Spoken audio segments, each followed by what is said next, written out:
Okay, so hi guys. So I've been thinking of doing something lately or before, but I was actually planning on probably doing it after my exam. So but then the exam has like basically been shifted to a later date, which is like later on. So and I couldn't wait because there will be like the time period between now and then before the exam is very long. So I decided to just start doing stuff now. So so basically I decided to be reading an educational book, like a self development book, whether book on business or anyone, business, self development, finances generally. So after reading the book, I'll basically be as I'm reading the book, I'll basically be updating you guys, and I'll be releasing a video on whatever I learned on the in that book.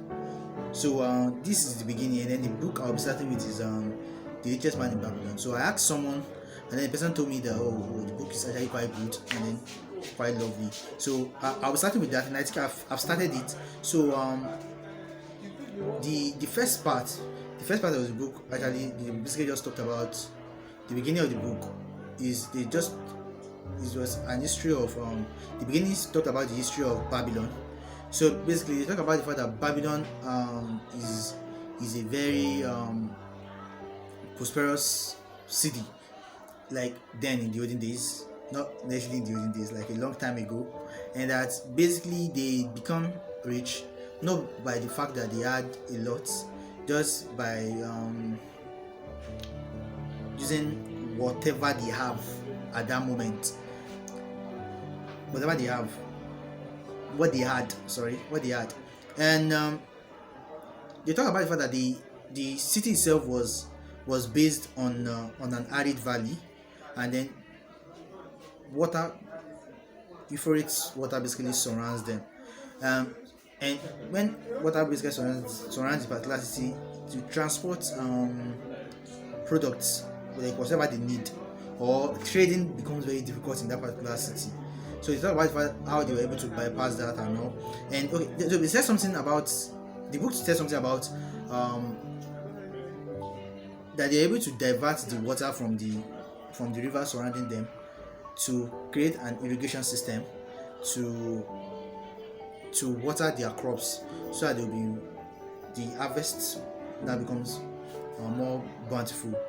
And then they said something about the fact that they were able to draw water from the rivers from no normally you have when you have an island, when you have more of an island, you have water surrounding the island. Yes, they said they were able to like increase the land mass that they have by extracting water that was surrounding some of the water surrounding the valley, surrounding the city.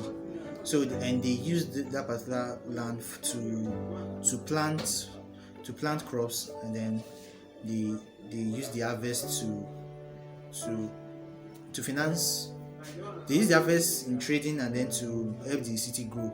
And basically they said no, not they said I shouldn't be saying. So something else that was in the book was that they they but at the first they actually, like they said, based on the perspective that they are the first to actually invent money. I don't know whether that's true, but then based on what the book said, and that the city was very beautiful compared to now. They said the city was very beautiful, and it was more like the most prosperous city then back in the day, and that they didn't much they don't really go into war because most of these kings that they have were not ego they are not egotistical. They basically just want to just rule the city, make the city grow up and all. So basically they said that's what they said. So they didn't really suffer much, but then later on they said the most countries or most cities they always tend to want to go into war with them, they always lose because they have a large wall surrounding them. So actually a very huge wall, and then they said something about the book said something about a particular philosopher, a Greek philosopher, what's the name called? Herodotus, Herodotus, that he talked about how beautiful the city is. That it was Herodotus is a Greek philosopher and then an historian. He talked about how beautiful the city is, and he said described in a certain way. And then the the first wall that was created, that was built around the country, so around the city, was was had no record. So, but then they said basically the city was always tend to collapse, then they would rebuild it. So they said 800 years ago before Christ, 800 years before Christ, the name of the king that started building the wall, like the wall that was very very high, was what's it called? Nabopolassar. I don't know whether I got the spelling right, or sorry, the pronunciation right. Nabopolassar. He said he was the one that actually started building, but then he couldn't complete it, and then his son Nebuchadnezzar completed. I think generally everybody, most all Christians will know the who Nebuchadnezzar is. So apart from that, so they said they had a lot of principles. Like they were quite intelligent, and then they are actually quite smart. They said they are very good. Babylonians are basically good artists. That's what the book said, and they said they were able to improve on their, basically arts. When you are good at that, you can venture into painting, craftsmanship, goldsmith and all. So they said they are able to use that their ability to actually make a lot of instruments which they can actually sell, and then so to foster the economy of the city as well. And then they said back in the day, they said there was no book. Obviously, we all know that there was no book back in the day. So there's no way you can actually write as we write right now. So they said they really tend to write on a tablet. Now the way they make the tablets is they'll make a clay, and then you use something to write on the clay, and after writing on the clay, then they'll put it inside an oven, and the oven will basically turn the stuff into what's it called, into a tablet. Now the tablet is more like a tile. So that's what they said. I was just wondering that, and they said that tablet, that form of writing is usually used for documents as well. Like if you buy a land now, they will write the stuff on that tablet. I was just imagine that if let's say you have buy a particular land now, or probably you have kids, and then you have kids in your house, and then your kids just basically break they basically break the tablet, then that means you don't you are no longer the owner of that particular land anymore. It was funny. I was just going through, and then they said they have certain principles. One of the principles they started certain principle about money. Now one of the things one of those principles is that let me peep.